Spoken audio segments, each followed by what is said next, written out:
Marshall, boy, I can't remember the last time when you had 4 non-winners on the show. Well, it was in Seattle in 1993, so it's been quite a long time, and this is going to be a very interesting match, Phil. We've got Tommy Delutz Jr. up on lane 23 playing the extreme inside line. As you can see, his ball inside the 5th arrow. Powerful strike.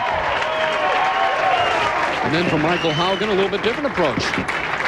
Michael Haugen is playing a very straight up-the-board shot, going, the ball probably hitting around the 7-8 board at the arrows. Not unlike the way Walter Ray Williams likes to play the lanes. And for you Walter Ray Williams fans, he took this week off. He'll be at next week's tournament in Dallas. Nice shot out of the gate from Haugen. Come on. The lanky lefty, 5'11", 155, and he's getting himself pumped up. Come on. Let's go.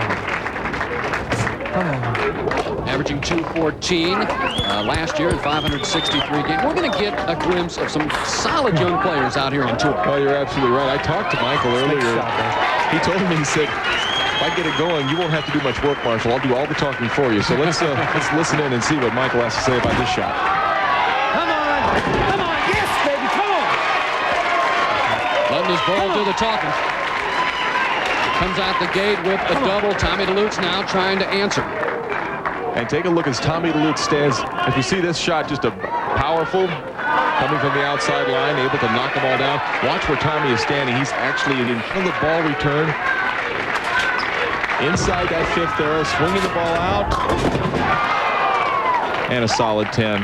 Great shot, tough reaction. Delutz, 5'11", 175 pounds, been out here 9 years. He has 10 regional titles. You see the 6-pin going around the bottom of the 10, does not knock it down. Those 10 regional titles for Tommy Delutz. He actually won a couple in a row during the break, so been bowling very, very good. Going to that spare ball, straight and hard. Knocks it into the back of the pin deck. So Tommy Delutz, a strike spare. Haugen with a double in the opening match here in the Albuquerque Open. Nice to have you by. And we talked about national championships. Only Brian Voss has won among our 5 players 20 titles, but Mesa regional titles 16 among the group today. Well, a lot of good players, good young talent. And it's interesting to see, some different faces on our tour, and faces that I think you're going to be getting used to as the years progress.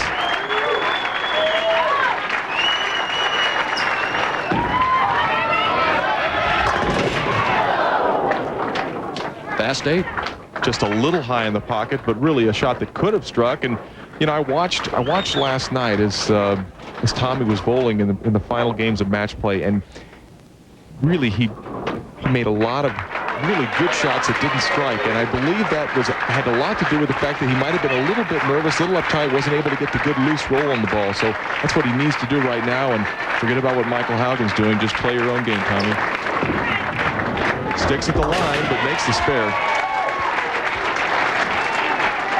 Delutz down early in this ball game. Haugen with a double to start the match. We see the 4 and the 7 being taken care of by Tommy Delutz. Once again, Michael Haugen. We see how straight up the corner of the lane he plays them. Oh, come on, baby. Trips the 4th. Come on. Come on. That's what I'm talking about. Come on. Take a look at Michael Haugen. You can see he does not wear bowling shoes. He actually wears tennis shoes to bowl. Does not like to slide. And I'm telling you, if you wear those shoes, you're not sliding at all. And where Tommy Delutz got the bad break, leaving the 4-7, Michael Haugen got the very good break, tripping out the 4 in the 3rd frame. Now with a 22-pin lead, looking to take it up 10 more with the strike here in the 4th. Come on.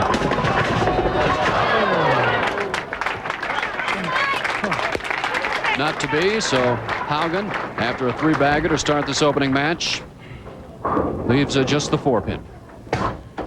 Well, coming in a little light, did not get enough of the head pin, shakes him around a bit. Fortunate, the 8-pin falls. That makes it a very easy spare for Michael Haugen.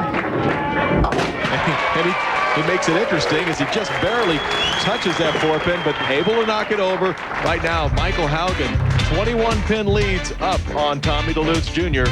We'll be right back. I've had an opportunity to be here in Albuquerque, just gorgeous. It's a pretty city. I love the mountains. A lot of good skiing here in the New Mexico area. Taos. Tommy Delutz down by 21. He's up in the 4th frame. You can pick up those pins in a hurry. As we see how Tommy made his move up the upper ladder to get to our top 5. Got a hook. And you know what? I hope that Tommy doesn't remember what he said in that interview last night about him having a little bit of a disadvantage, or Haugen maybe having an advantage, as that ball just comes in a little bit light. The lanes were difficult at the start of the of every round, every morning round. The scores were very low. Delutz 2-7 on TV with just a 197 average in 7 appearances. However, in the TV pair this week, his average 230. Brings it back and picks it up. Tough spare takes care of it. As Michael Haugen walking over to sit in another chair, gives him 5 as Tommy picks that up. So good sportsmanship between these two players, but boy, you know they want to beat each other's brains out. Once again, these two players looking for their very first PBA championship. In fact, we have 4 on the show today, looking for their first win and a shot in the Brunswick TFC. You know, and we didn't have a new champion all last year. We started out last week by having a new champion in Jason Hurd, and certainly looks like there's a great chance for that to happen again this week, although Brian Voss will certainly have something to say about that coming up shortly.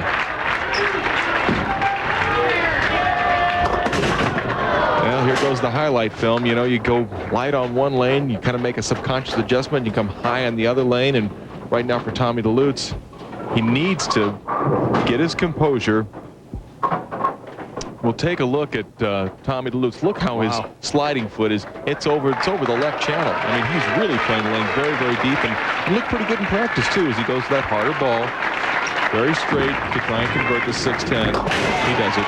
What kind of moves do you think he's making out there, and are they drastic moves? Well, I don't think he's making any big moves right now. He practiced for an hour prior to the telecast to get himself lined up. And as I said, he looked good in practice, but right now coming a little light on one lane and subconsciously making the adjustment coming in high, as Michael Haugen has a very, very good opportunity to build on his 25-pin lead. Come on, hold. Oh, he likes it. Why not a big strike? Hey, show your PBA loyalty by becoming a member of the PBA Fan Club. Fan Club members receive quarterly newsletters, which include the latest inside information on the PBA Tour.